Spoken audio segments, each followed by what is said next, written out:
Hi, this is Tino Perez, and welcome to my podcast, Real Stories. On this podcast, I will be narrating your true tales of scary experiences and creepy encounters.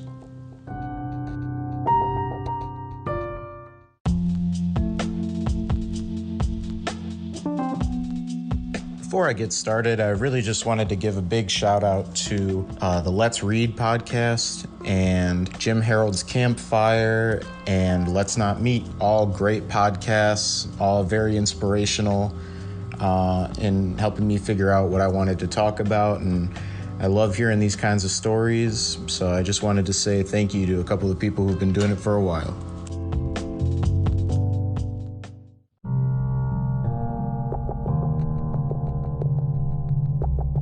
Alrighty, let's get into our first story. Okay, so this just happened to me, female 28, and I am sure I will not be able to sleep. My boyfriend is not answering the phone, and I need to get this out. My company organized an event for the clients and the staff at a luxury hotel.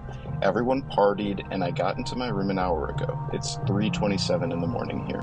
I don't know, but 15 minutes ago, a guy entered my room with a bottle of water. It woke me up. I was super scared. He says someone called from my room to order a bottle of sparkling water. Weird explanation. There is a mini bar, and there is a corridor in the room before entering where I am in the bed. So basically, I am half naked in the bed. He comes closer to me at the level of the table, apologizing for the inconvenience, but he is still here. And I kid you not, he starts talking to me, saying how he is going to be in trouble, etc., and how someone called and he is so sorry and people got super drunk and it must have been a mistake, etc.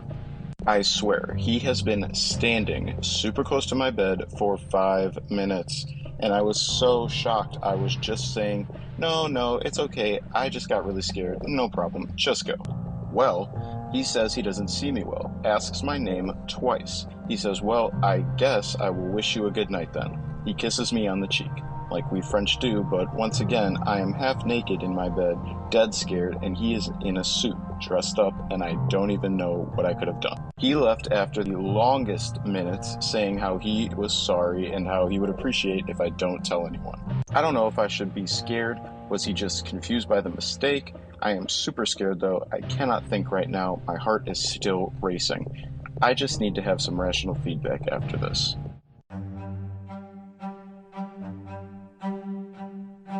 Wow, yeah, so she was justifiably freaked out. Very strange that he did not even knock or anything first before just going in. It's normally custom at every hotel I've been at. I don't know how the French do it, not to indict the French, but also kissing people goodnight, strangers. I understand that different countries have different customs, not to be insensitive towards the French, but I'm glad we don't do that here, because we already have enough problems with people being creepy without giving them an excuse like that to do so.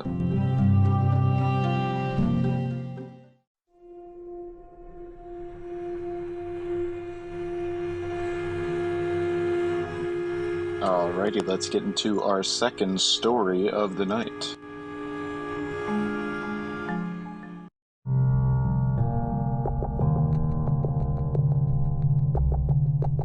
I used to work at a small neighborhood gas station. I was working an opening shift at 6 a.m. with my best friend / coworker. We were doing our normal opening stuff, and as the sun came up, I went to get some ice from the back. For reference, the gas station building used to have a drive-thru, so we have that kind of window in the back. I glanced at the back window and realized there was a literal bloody handprint on the back window. I looked closer and there were smudges of blood around the window handle that looked like someone was definitely attempting to slide it open. We were really freaked out, so we went to look around other potential entrances around the building. I looked at the window in front and noticed dried blood on the hole where we take money for gas from outside, like someone was trying to stick their hand in to get something inside. I keep looking around, and there was also dried blood on the front door handles, plus some splatters on the glass like someone was pounding on the glass. My friend and I were both freaking out at this point. So luckily, I had access to the security cameras, and I checked them out for any motion detected during the night. At 5 a.m., there was motion capture, and we watched as a man with his arms covered in blood walked around the store trying to get in. The freakiest thing was usually the store is opened at 5 a.m., but it happened to be a Sunday, so we were opened at 6 a.m. Really dodged a bullet there. There were police lights in the distance on the cameras, so we called the sheriff. He showed up pretty quick, watched the security footage, and confirmed it was the guy they just picked up a bit after 5:30 a.m. Craziest thing that happened to me in my 3.5 years working at gas stations. Bloody gas station man. Let's not meet.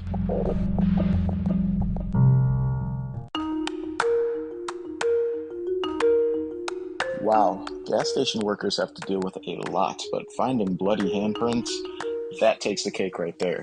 Shout out to all the gas station workers out there. What you do is really important, and you don't get enough credit for it.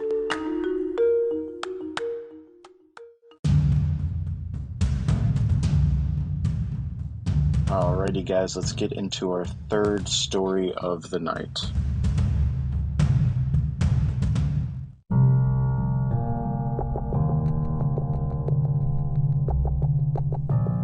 I went to the police station a few days ago to put down a complaint about some person who scammed me when I was trying to get a graphics card. The guy who seemed nice overheard the conversation and proposed me to come over as he had spare electronic equipment that he did not use anymore, saying that if he could help someone else, he'd be glad to give it out. Now, I really didn't put any hope into it, as it was unlikely that I'd find something interesting, but I took up the offer. He didn't have a fishy person aura, so I accepted coming over in a few days. I wouldn't show up alone, though, just in case. A few days later, I go to the house with my brother. First, the guy is not wearing a mask and tries to handshake me. There is an old person in the background watching us, beer in hand. I can see from here that the yard is a complete mess, things everywhere. He guides us inside, we take a look around, and then he starts pulling stuff out his bag. And it's like 15, 20-year-old graphics cards that are completely worthless. So I told him it ain't gonna work, it's too old. He tells us to follow him to the garage, which is even more of a mess than the yard, things lying everywhere, and there's a very dirty pool. Not even covered, although we are still in winter. He shows us one of those first generations of graphics cards, old and bulky. I tell him it ain't gonna work either, and he takes us to a shed behind the house with even more things. It's a shady place in a weird alley, and I freaked out a little because the older person who hadn't said a single word was following us. He rumbles through his shed, telling me the card he intended to give me was somewhere, but he doesn't find it. Too bad. I prepare to go away, then he asks me if we could look at a PC that doesn't boot. I accept and go inside the room, which is apparently the kids' room and is as messy as every other room. I approach the computer and it's missing keys. It's kind of dirty everywhere. I sit down with my brother and start fiddling with the computer. The grandpa appears out of nowhere and sits behind my brother, which kind of freaks me out by the way he's looking at us. As I'm trying to fix the PC, the mother comes in and tells me she doesn't know much about computers and such, but that she goes on the dark web. She asks me if I can check every device in the house to make sure they haven't been pirated and that she isn't being spied on. At that point, I look at my brother confused and we kind of mentally communicate to each other, yeah, we need to get out, it's starting to get weird. I tell the guy that I can't seem to fix it and it's above what I know and he's okay with it. The old man lights up a cigarette in the room and we get out of there. The guy keeps us talking for like 5 minutes. They seem like they wanted us to stay. We tell them we have a bus to catch and kind of walk quickly out of there. The mother stops us to ask if we were going to come back to inspect if their other devices are pirated, and I just say we'll contact them again. Panicked and blocked the number when I got out of there.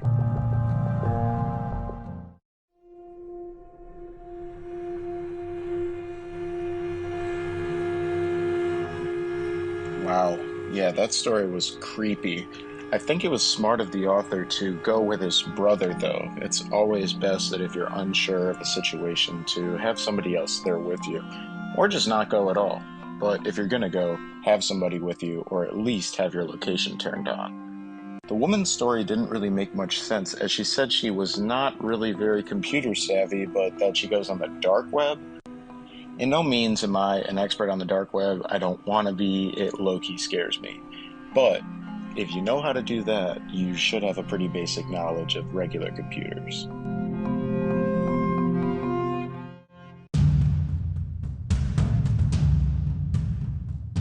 Alrighty guys, we are getting into our fourth story of the night.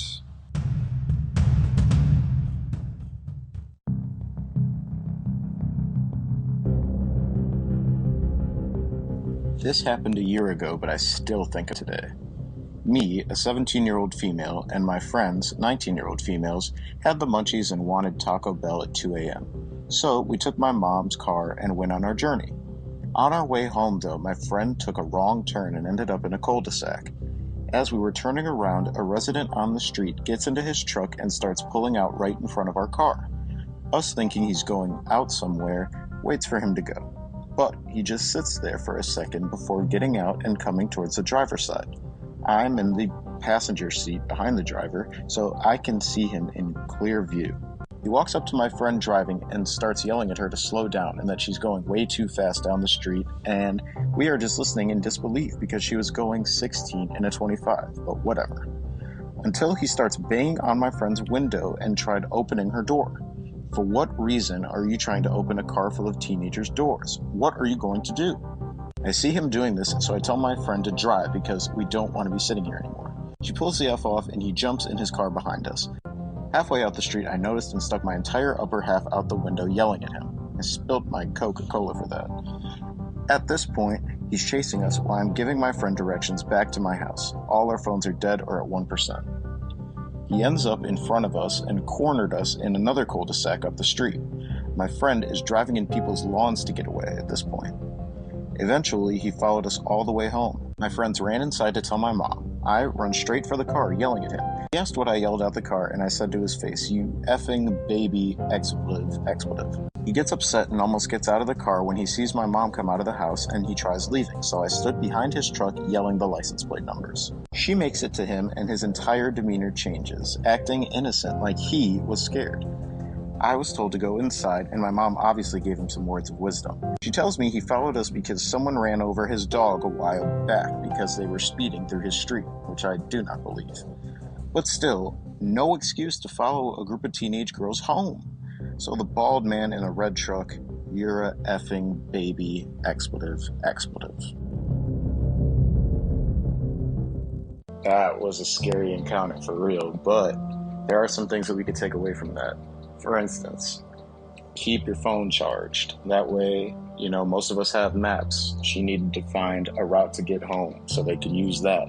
You can call, emergency services if need be. You can call your parents. Keep that phone charged, especially if you're going out super late. One thing I was told as a kid is that nothing good happens past 1 a.m. That doesn't mean you don't have to do stuff past 1 a.m. That means that you need to be diligent, because that is the time where people get victimized. Now, this guy with his story about the dog getting run over, I don't know. That is a messed up creative story to think of on the spot. So, I don't know. I just hope no dogs got hurt, honestly. Oh, I know what she's talking about, though, when she's talking about that Taco Bell. It does get better the later that it gets. So, I can't blame him for doing that. However, you gotta be careful if you're going out late.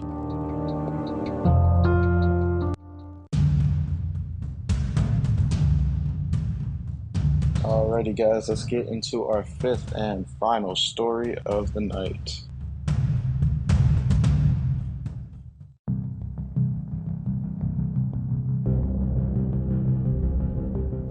I'm going to tell you a story that happened when I was 17. This story still freaks me out so much, and I don't even know what happened that day. I would like to have your... It was in November, and my friend Jacob was going to have his birthday for these 17 years. Me being a good friend, I proposed to him to sleep at my house and then go for a walk the next day with friends in the forest. He accepts. Everything goes well. He sleeps at my place, and the next day we leave with friends for 2 hours of road. For the forest, it is a bit far, but at the time I lived in the city center. After the road, I realized that I forgot the keys to my house at home, and that therefore the door to my house was not locked. But hey, I tell myself that we are in town and that few people frequent the suburbs to fly. The day is going well, and it is time to go home. I was stressed out about not knowing if my house had been robbed. Then, in the end, I said to myself that there was a little chance. My friend Jacob wanted to spend more time with me before I left for my studies, and so he did. So I accepted that he still stays with me. We walk in and I see my house is intact, but it was nice and wide open. So I walked around the house and noticed something. The cellar door, which I never open, was open and there was a white paper on the floor. I quickly realized that we had to call the police and check if there was anyone there so to reassure us. Me and Jacob decided to shout that if the stranger didn't come out, the police would take care of it. I was paralyzed with fear, and I feared that the stranger was coming. Bad news. The stranger, who was in the cellar, cried, "You are not home. Get out of here, or I lock you up." Jacob got scared and asked me to come and see if there was police. Luckily, she was there and took him away in a car. The police found kitchen knives, an axe, iron chains, and a board. There was also a white sheet on which was written, "Behind you." I didn't understand from the beginning. The police told me later that the individual ran away from an asylum. Today, I am 25, and now I always check if I have my key on me or not.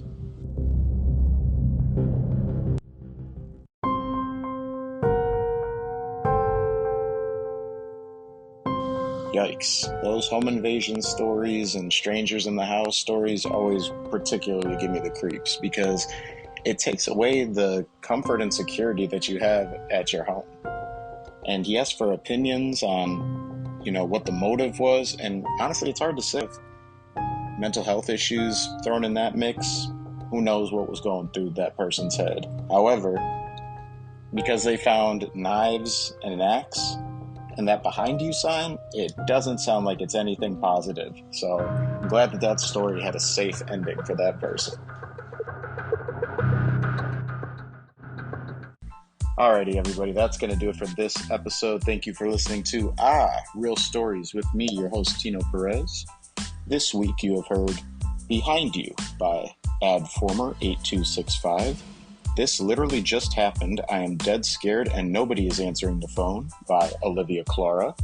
Man covered in blood tried to break into gas station I worked at 1 hour before I showed up to open the store by Optimistic Avocado. Great name.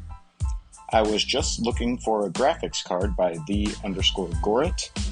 And my friends and I were followed home by XXXUH Bats XXX.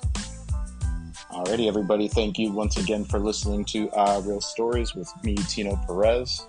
I'm really excited to go on this podcasting journey, and if you have a story that you'd like to hear on the show, you can email it to me at thearspodcast@gmail.com. That's thearspodcast@gmail.com.